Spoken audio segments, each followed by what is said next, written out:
कोलकाता के ऐतिहासिक brigade parade ground में आज सुबह 5 लाख लोगों ने एक साथ श्रीमद् भागवत गीता का पाठ किया। इस अभूतपूर्व आयोजन में देश भर से श्रद्धालु और गीता प्रेमी शामिल हुए।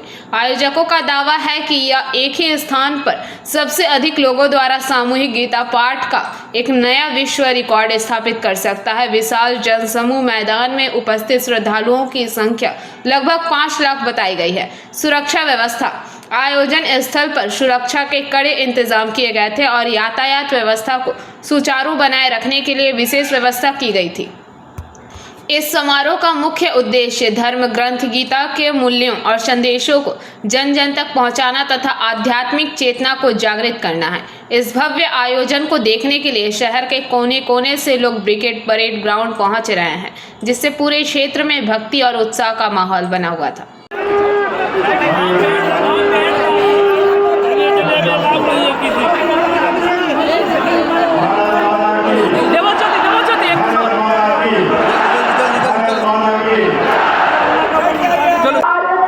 আমি 23-এও অংশগ্রহণ করেছিলাম, আজকেও অংশগ্রহণ করলাম।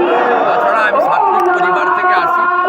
আমার শালগ্রাম, শিলা, তুলসী, গীতা, রামায়ণ, মহাভারত, বেদ, উপনিষদ এগুলো পড়তে হয়, জানতে হয়।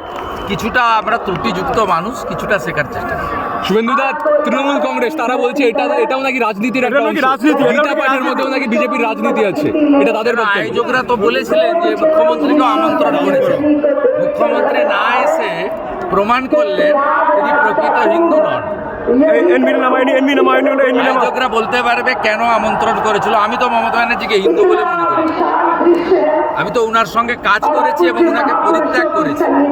হিন্দু বাড়ির ছেলে হিসাবে পরিত্যাগ করেছি, কারণ তিনি সীমাহীন দূষণ, হিন্দু ধর্মকে কালচারাল প্রোগ্রামে পরিণত করা, পিতৃপক্ষে পুজো উদ্বোধনে যাওয়া এবং মহাকুম্ভকে বলা থেকে, হিন্দু ধর্মকে গন্ধা ধর্ম বলা থেকে, রাম মন্দির বিরুদ্ধে মিছিল বের করানো থেকে শুরু করে হিন্দুদের আঘাত দেওয়ার জন্য যা যা করার তিনি করেছেন, তার পুলিশ মন্ত্রিত্বে মা কালীকে প্রিজন ভ্যানে উঠতে হয়েছে।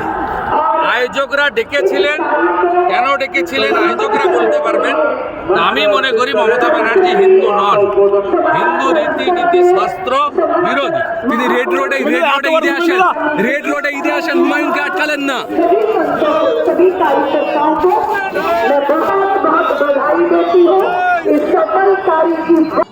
Bureau report, PBTV news.